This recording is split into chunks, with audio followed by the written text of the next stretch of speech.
is around 4 o'clock. I just went outside and was sitting next to my pine tree, um, watching Queen Cup on YouTube, who I really enjoy. And I just feel like whenever I watch people, like spiritual YouTubers who I resonate with, what they say often it's not even like the details, it's like the theme that comes up with people that you resonate with. You're like, oh my god, yes, that's exactly what I've been thinking. And like they'll say it in a different version based on their lens and like an experience, but like the collective so much has like common threads. um so like just talking about friends and like sisterhood was bringing up a lot of things for me that I thought I would talk about. So I feel like I see social media influencer type videos where like some woman is like in a flowy dress on the edge of like the, Italian cliffs, and it's like, don't be afraid to be alone.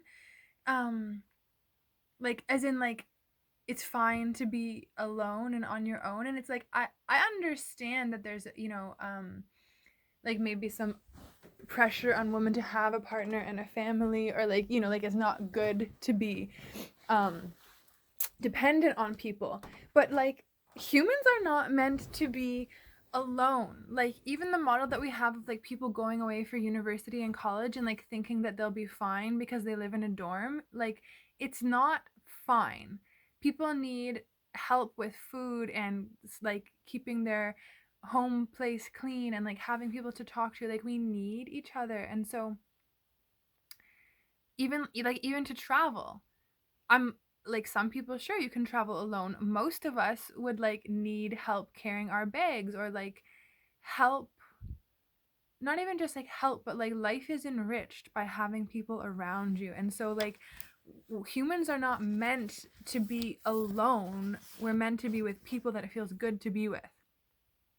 Um and like that sort of brings me to femininity. And you know the song Jolene by Dolly Parton? I don't know if it's by her, but like I think the most famous cover is, Jolene, Jolene, Jolene, Jolene. Please don't take him just because you can. That, right? Like don't take him just because you can. Feminine and masculine energy are both valid and both are required to create this world. And we've been under like the wounded masculine for so long that a lot of divine feminines, especially in this time, are like, oh, okay, feminine energy is important too. And it is. And I feel like now we're getting to a time where we've grounded the divine feminine a little. We've grounded her.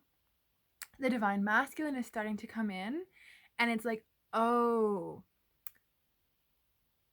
just because a person is feminine, or just because we're talking about like the feminine energy, doesn't mean that you're flawless and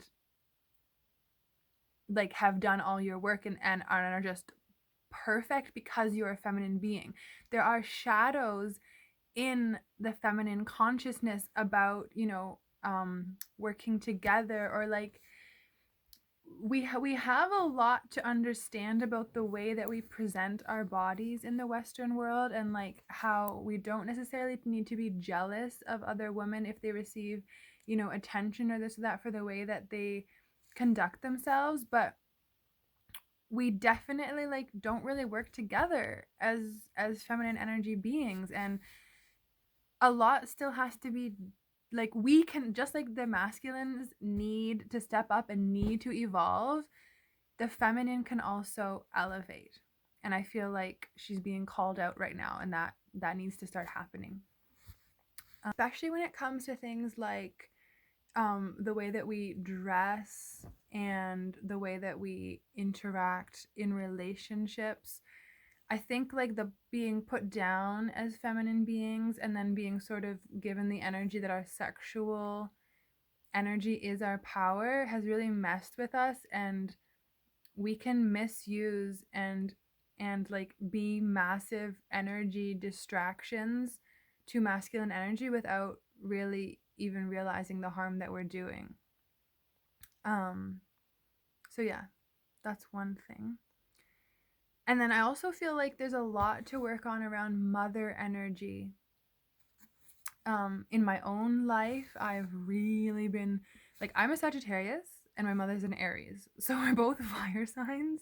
And like, I'm like, don't talk to me. I want to be free. And my mother's like, okay, when is this happening? I would like this to happen now. Like, let's get a plan. And like, she loves me and I love her, but we are not a natural match when we aren't trying to be. And I'm realizing like I had so much resentment, so much bitterness. I was a bitch to my mom when I was a teen because I felt like I didn't have a mother. I felt like because she worked so much when we were younger, like I have so many images in my mind of myself as a toddler and like waiting for her and she'd be home late or whatever. And I held that against my mother because I didn't have a mother. It felt like. And now I'm realizing like that's the world that we lived in. The world that we lived in takes parents away from their family and makes them work to provide for the family. And the children feel that. The family suffers. Like mothers are put upon a lot.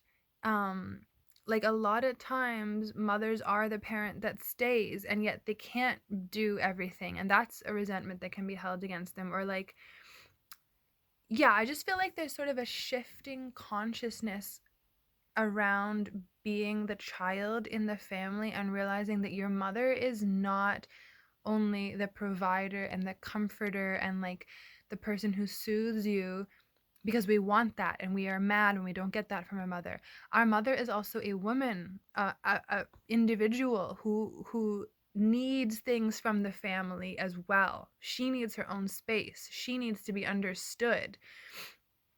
Um and like of course the earth mother, like all the types of mother are very relevant, right? Like the earth mother gives us life and yet we destroy her and we say, no, I know how to plant, like I know how to grow things better than you, I'm gonna do this kind of artificial farming or whatever. Like we literally get life from the earth and we don't respect it. We're like, but we want more.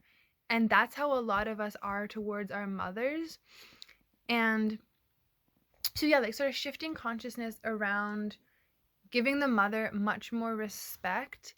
And I feel like family is an increasingly important like part of daily life. Like I was saying, like we're not meant to be alone, we need family, and family doesn't necessarily mean born like blood family, but we are meant to be in groups of kin with people who understand and support us. And in order for that to happen, we all have to be really clear on what we need, and that we want the place, like our living space, to be a home for everybody, which takes a lot of work in a society where we're sort of used to just having roommates or living alone.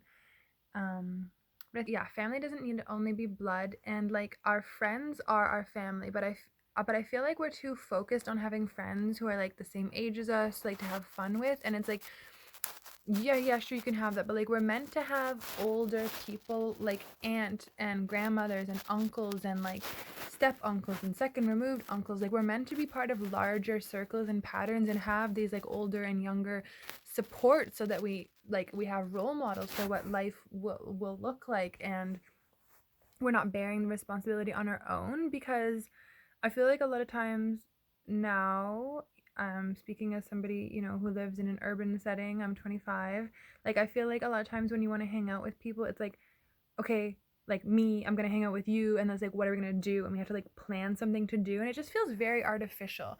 Like I don't have time to go out and eat, especially because I can't eat out because of my sensitive, like food digestive sensitivities and stuff. Like I don't want to have friends. I want to have people that it's like I'm working and like we're working on stuff together, or like we're cooking together, we're going on vacation together. Like anything else is just draining my time, and I feel like I just don't have the time to sit around and watch TV anymore, and like talk to people who don't really want to share what's going on with them and hear what's going on with me. I mentioned in some other videos that I was sick for a while, and it's like, if my family hadn't brought me food and water and driven me to appointments and like helped me get dressed for them and stuff, like I literally couldn't have done it. And I have people that I've called and they're like, okay, yeah, I can talk for 10 minutes. I have a meeting in 10 minutes. And it's like, I don't, that's fine. You don't owe me anything on earth, but it doesn't, that's not the life that I'm choosing. I want to choose a life where I have the time to be a parent, to be a sibling, to be a friend, and and so everybody's choosing their life, and that's fine for that person. But it doesn't really make me feel supported when I'm in extreme situations and I know that I'm taking away from somebody's workday by telling them about it. Whereas I've been really lucky to find other people where they check on me and they're like, I heard you weren't, were sick or whatever. Like, is there anything I can do? How are you feeling today? People who have shown up for me. And and so yeah, like as somebody who's getting into trying to be more feminine and understanding feminine energy, I realized that a lot of women are not in their feminine energy because the world doesn't encourage it. And so that's part of why it's very hard to be friends with people, because they're not also trying to be friends. Their focus is on the outside world. um so we can have a lot of ties, we can have a lot of ties with people who went to school with us or who went to work with us or who we think are our friends, but they're not necessarily relevant to the life that we're building. And I think it's challenging to realize that. But we're all on this journey of waking up at different stages and different times, and I think that a lot of us are just really working on ourselves and building up. I want to learn a lot of handicraft so that I have things to offer that aren't on the internet and things that don't require a phone. And it's that takes time for me to work on. And I have other friends who are working on becoming better at cooking or trying to figure out more gardening things. We really all have to work on ourselves to have something to offer to each other. And that's the kind of social relations that build us up. And yeah, I think there's this idea, that your friends are supposed to stand by you or be ready to pick up your call anytime. And this is a very movie idea of what friendship is. um Also, some of us are neurodivergent, some of us need more attention and accommodation in order for a place to be accessible to us. I've felt in many times I just can't be in the living room in my family because of the way that people act or things that are expected of me and stuff. And so you want to be around people who make the effort for a place to be accessible to you, because what's the point of working on a relationship otherwise? And that's sort of been a guiding thing for me. Is this person trying to the goal is to make our relationship good and easy for both of us. And when I share what I need, is this person interested in understanding, or is it too much for them and they're just not interested? Because I want to understand how I can be supportive of other people, and I also expect the same. And upping the amount of respect that you expect from people really changes things. So yeah, those are my thoughts for today. Take care.